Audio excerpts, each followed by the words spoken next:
तर फ्रेंड्स, आज आपण इथे बनवणार आहोत आलूचे पराठे आणि खूप स्वादिष्ट आणि हेल्दी आहेत. तसेच लहान मुलांना तर खूपच आवडतात. पराठा बनवण्यासाठी लागणारे साहित्य आहे. इथे मी 3 आलू घेतलेले आहेत, ते उकडून घ्यायचे. त्यानंतर मी इथे लसूण घेतलेला आहे आणि अद्रक घेतलेलं आहे थोडंसं. त्यानंतर मी हिरवी कोथिंबीर घेतली बारीक चिरून. त्यानंतर हिरवी मिरची, हळद, मीठ, धनिया पावडर, जिरं, मोहरी, कांदा लसूण मसाला आणि गरम मसाला. चला तर मग आता नेक्स्ट स्टेप आहे, मी इथे एक खलबत्ता घेतलेला आहे. त्यामध्ये मी आता हिरवी मिरची घालणार आहे आणि थोडंसं मीठ घालणार आहे आणि छानपैकी आता मी बारीक वाटून घेणार आहे. चला तर मग इथे आता आपली हिरवी मिरची बारीक वाटून झालेली आहे आणि आता मी ही काढून घेत आहे. चला तर मग आता मी इथे आलं आणि लसूण पण छानपैकी बारीक वाटून घेणार आहे. तर आता इथे आपलं आलं आणि लसूण पण छानपैकी बारीक वाटून झालेलं आहे. चला मग आपण आता नेक्स्ट स्टेपकडे वळूया. चला तर मी इथे एक आता भांडं घेतलेलं आहे आणि आता त्यामध्ये मी घालणार आहे बटाटा आणि आता हा बटाटा छानपैकी मी मॅश करून घेणार आहे.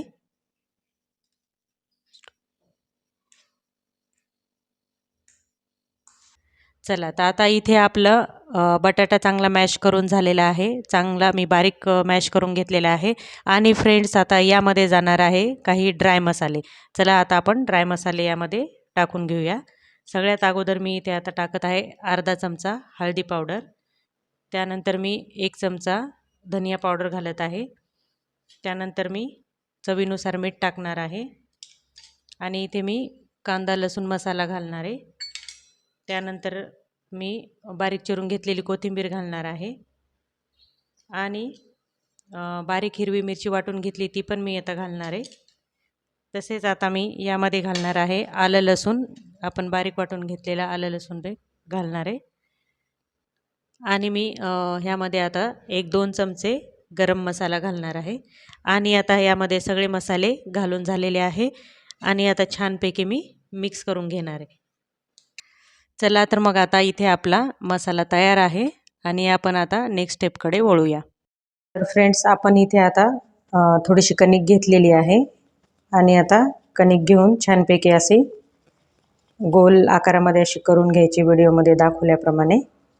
जसं आपण पुरणाची पोळी करता वेळेस पुरण भरण्यासाठी जसं हे करतो त्या पद्धतीमध्ये.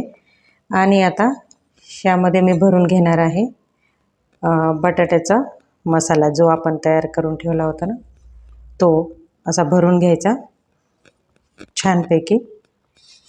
थोडासा पिठाचा हात घ्यायचा म्हणजे मसाला आपल्या हाताला चिकटणार नाही आणि असं छानपैकी बंद करून घ्यायचे.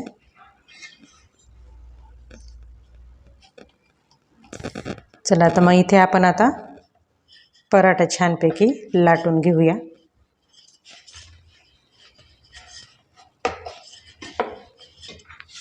फ्रेंड्स, आता इथे आपला पराठा लाटून झालेला आहे आणि आता आपण त्याला भाजून घेऊया. तर मी इथे गॅसवरती तवा ठेवलेला आहे आणि आता तव्यावर मी घालणार आहे बटर, किंवा तुम्ही इथे होममेड तूप पण वापरू शकता.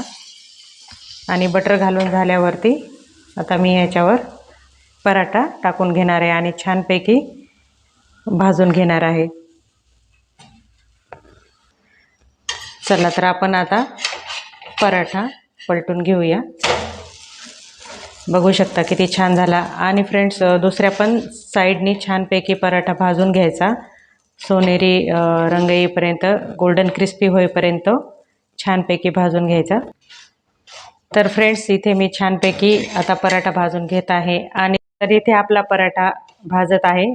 आणि फ्रेंड्स, त्याचबरोबर तुम्ही ही माझी रेसिपी कुठून बघताय ते मला नक्की कमेंटमध्ये सांगा, जेणेकरून माझ्या पण लक्षात येईल की माझी रेसिपी कुठपर्यंत पोहोचत आहे. तर फ्रेंड्स, आपले इथे आता पराठा हे भाजून झालेला आहे आणि अशा पद्धतीने मी आता सर्व पराठे भाजून घेत आहे. फ्रेंड्स, तसेच हे पराठे खायला पण खूप टेस्टी आहे आणि आपण हे पराठे सकाळी मॉर्निंगला नाश्त्याला पण बनवू शकतो. तसेच तुम्ही मुलांना टिफिनमध्ये पण देण्यासाठी बनवू शकता. खूप लवकर आणि पटकन बनणारी रेसिपी आहे. तर फ्रेंड्स, इथे तयार आहेत आपले आता आलू पराठे आणि त्यावर जाणार मस्तपैकी बटर. आणि त्याचबरोबर फ्रेंड्स तुम्ही हे दह्यासोबत किंवा शेंगदाण्याची चटणी वगैरे त्याच्यासोबत पण खाऊ शकता. खूप टेस्टी आणि स्वादिष्ट आहेत. तयार आहेत इथे आपले आता स्वादिष्ट असे आलूचे पराठे. आणि त्याचबरोबर तुम्हाला माझी ही रेसिपी जर आवडली असेल तर रेसिपीला लाईक करा, शेअर करा, कमेंट करा. तसेच माझ्या चॅनलवर तुम्ही नवीन असाल तर चॅनलला नक्की सबस्क्राईब करा. आणि भेटूया अशा नवीन नवीन व्हिडिओसोबत. तोपर्यंत धन्यवाद.